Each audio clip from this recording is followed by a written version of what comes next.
My name is Sheila, and I'm 36, working part-time at a supermarket while raising two daughters, a 12-year-old and a 10-year-old. We live as a family of four with my husband Tommy. Life was comfortable and happy, and I genuinely believed our peaceful days would continue as I watched my lovely daughters grow. One evening after dinner, once the kids were in bed, Tommy, with a drink in hand and a serious look, began to speak. Got a call today. Looks like Aaron's getting a divorce. I was taken aback by the sudden news. Wait, Aaron's divorcing. Aaron is Tommy's younger sister. I recall she got married about 7 years ago and has a 5-year-old child. That's a young kid. Is she going to be a single mom? Seems like it. Apparently, her husband had some hidden debts, and she decided to divorce him quickly. That's tough. Yeah, and she's planning to move nearby next month. She'll probably need some help, so I was hoping we could be there for her. Without hesitation, I nodded in agreement. Divorce is hard enough, let alone raising a child alone. Having raised kids myself, I deeply understood the challenges.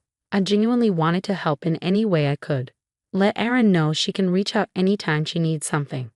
Thanks, we should support Erin from now on. Little did I know that this casual promise would lead to unexpected events. The following month, Erin and her son, Dick, moved into an apartment just a 5-minute walk from our place. On the day they moved in, Tommy and I invited them over for a small housewarming celebration. Our eldest, Becca, and our younger daughter, Ariana, played happily with Dick. Erin, you've been through a lot, I said. Erin replied, chugging her beer. Honestly, marriage isn't worth it. If it weren't for Dick, I wouldn't have married that awful man. I regret it. I was a bit shocked she'd say that in front of Dick, but figured the stress and alcohol played a part. Erin always spoke her mind. I remember when I first met Tommy's family, she bluntly said, "Really, Tommy, he chose someone so plain. Did you settle?" I froze in shock when she said this to my face, but back then Tommy's dad scolded her for her words. "Erin, if you ever need anything, just tell me," Tommy confidently told her. "Thanks, I knew moving close to you was the right choice. I thought about going back home, but Dad can be too strict, and I didn't want to feel suffocated." I remembered that Erin and Tommy's dad didn't get along well. It wasn't hatred, but more of Erin feeling overwhelmed by his strictness. "If you ever need anything, just call. We'll be there in a heartbeat," Tommy assured. I added, "Yes, please let us know if you need help." But deep down, I felt a twinge of unease. I had this nagging feeling that we might be taken advantage of, and my intuition wasn't wrong. The day after Erin moved in, as I was preparing dinner, the doorbell rang. "Becca, can you get the door? I'm in the middle of something," I asked my eldest, who was watching TV. "Mom, it's Aunt Erin and Dick," Becca informed me. I paused my cooking, wondering if something had happened. When I reached the door, Erin said, "Hey Sheila, I'm really short on cash right now. Can we join you for dinner?" Taken aback, I replied, "I'm sorry, but I wasn't prepared for extra guests tonight." "But you said we could come over any time we're in trouble." Erin looked at me with a slightly annoyed expression. I did say she could come over, but not without a heads up. Just then, Tommy came home from work. Upon hearing the situation, Tommy said, "Erin's going through a lot. Let her have a good meal here." So I decided to order delivery for Erin and Dick. After dinner, they even took showers at our place before leaving. "Erin, we need some notice before you come over. Can you let us know in advance next time?" I asked as she was leaving. Before Erin could respond, Tommy interjected, "Hey, Sheila, Erin's struggling raising a child on her own. Don't be so cold." He then turned to Erin, "You don't have to worry about anything. You can always rely on us." "Thanks, Tommy. Sheila, I'll be counting on you a lot from now on." True to her word, Erin started coming over almost daily. She'd have dinner, take a shower, and leave. When I suggested she shower at her place, she'd say it saves on utilities. Considering her divorce was due to her husband's debts, maybe she's become overly frugal. But this was beyond common sense. I decided to discuss it with Tommy. Our daughters are getting affected by Erin's frequent visits. She leaves Dick with them and just watches TV. They can't even watch their shows because they're busy with Dick. I've told her multiple times to take care of her son, but she doesn't listen. Can you talk to her? She's struggling raising Dick alone. Let her relax here, Tommy said, turning away as if to end the conversation.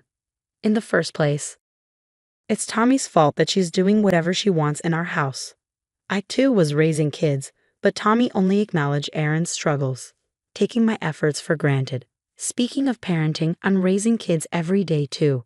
It's just as tough for me, but Tommy only talks about her struggles and takes for granted what I, his wife, do. He doesn't seem to appreciate me.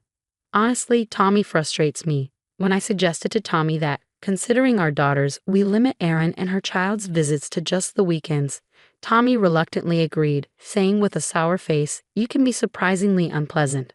Fine. But when she stopped coming over, Tommy started visiting her apartment almost daily. Almost every weekday, Tommy stayed at her place. Our daughters asked, "Isn't Dad coming home again today?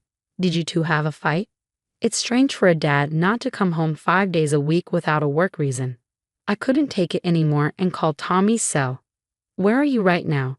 "I'm at Aaron's. I was just giving Dick a bath," Tommy said as if it was the most natural thing. Come to think of it, Tommy never bathed our daughters. I reached my limit and decided to have a serious talk with Tommy that weekend. "Our daughters are getting anxious with you only coming home on weekends. I don't want to create a rift between us, so please reduce your visits," I pleaded. "Fine, then you make meals for Aaron and Dick. Deliver 3 meals a day. Aaron is too busy to cook. Help her out." "Hold on, isn't Aaron unemployed?" "I can't imagine she's too busy to cook," I pushed back against Tommy's shocking suggestion. Tommy then said, "Aaron is still healing from her divorce. It's sad that you're cold to her too." My distrust of Tommy, who overly sides with his sister, grew. "Delivering 3 meals a day is impossible. You might not realize it, but I wake up at 5 a.m. to handle house chores. If I have to prepare 3 meals for 2 people, I have to wake up 2 hours earlier. Just wake up at 3 a.m. then." "What are you saying? Waking up at 5 a.m. and going to my part-time job is already tough. Don't act high and mighty over a part-time job. You probably don't work that hard. Stop joking. It's absolutely impossible." "Maybe you're the one joking. Maybe we should divorce." I was shocked by Tommy's sudden mention of divorce. "What do you mean by divorce?" "If you can't listen to me, then we should divorce. You said you wanted to help Aaron, but all you do is complain."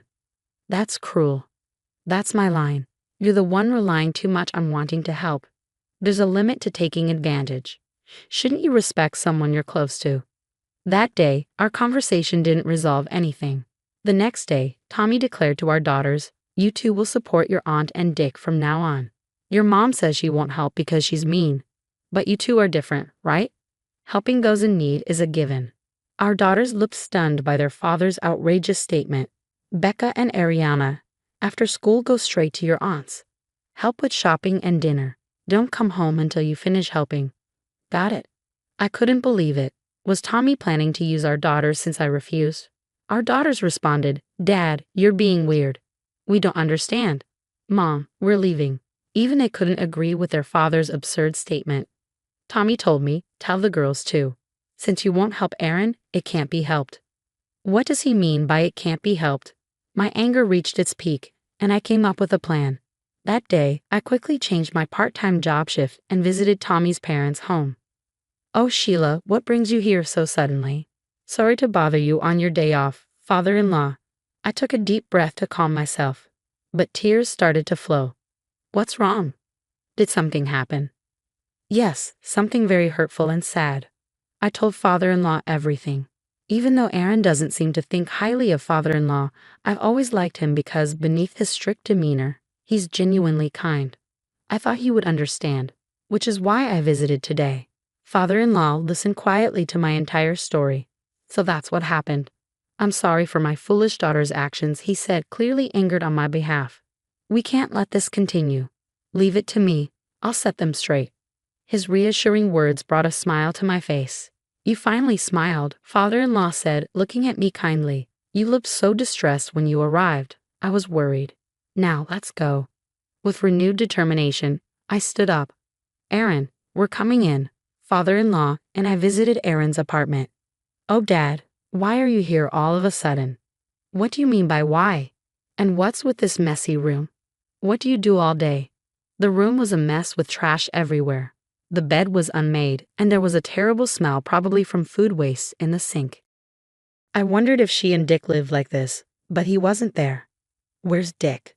Father-in-law immediately asked on my behalf. Oh, I left him at a child care center. A child care center? Since when and which one? Getting a spot in a local child care center is competitive. I had a hard time enrolling my daughters. Plus, Tommy never mentioned this. Something seemed off. That's none of your business, Aaron replied, sounding flustered. Of course it's our business. Are you really sending him to a child care center? Father-in-law pressed her with a sharp gaze. Cornered, Aaron finally admitted. I leave him with a neighbor downstairs during the day. You know this neighbor? No, but they have a 4-year-old, so I thought it was okay. If there was a scale for audacity, she'd score high. You fool, go get Dick right now. Father-in-law shouted, and she hurriedly left to bring back Dick. What were you thinking? You've caused Sheila so much trouble. Explain yourself. Well, Tommy said I could use Sheila however I wanted. He said she'd do anything he asked, she said without any remorse. Wait, is that true? Did Tommy really say I could be used like that? Yes, he said you're like his servant. He even said to use your daughters if needed. I can't believe that man, to think he viewed his wife and daughters in such a way. Father-in-law was equally shocked. Thankfully, Aaron's loose lips revealed the truth. While she had her issues, it was clear Tommy was the main problem. I decided I would never forgive Tommy. Father-in-law and I waited for Tommy at Aaron's apartment. Aaron, I'm home. Tommy, returning with high spirits, froze upon seeing father-in-law sitting silently. Dad, why are you here? We've been waiting. Sit down. Father-in-law pointed to the sofa in front of him. Why the sudden visit? You startled me. Tommy tried to brush it off with a smirk. Just sit down. With a stern command, Tommy quickly sat up straight. You've been doing whatever you please, haven't you? Tommy glared at me upon hearing father-in-law's words. You ratted me out to Dad. Shut up. Both you and Aaron are out of line. But Tommy and his sister were clearly intimidated by their father. It was evident they were genuinely afraid of him. Sheila, what do you want to do moving forward? Father-in-law asked me calmly. I had already made up my mind. Actually, the girls are currently at my parents' house. Why would you do that without discussing it with me? Tommy demanded. I don't want to hear that from you. I was terrified of how you'd use our daughters. I felt I had to protect them. So I've decided we should separate for a while. Why the sudden decision to separate? Don't be ridiculous. It's not sudden. You've barely been home on weekends. Weren't you the one who first mentioned divorce? That was just a joke. I won't accept a separation, Tommy said adamantly. Then father-in-law spoke up. There's a process called mediation divorce. He explained the legal proceedings of divorce, the benefits of hiring a lawyer, and how to gather evidence to strengthen my case. It turns out father-in-law is a practicing attorney. Now I understand why Tommy and Aaron fear him. They know how father-in-law champions those facing injustices. Regardless of being his children, father-in-law would uphold justice without bias. It's puzzling how such a straightforward man could have such selfish children. I'm on Sheila's side. What's right should prevail. Father-in-law's words warmed my heart.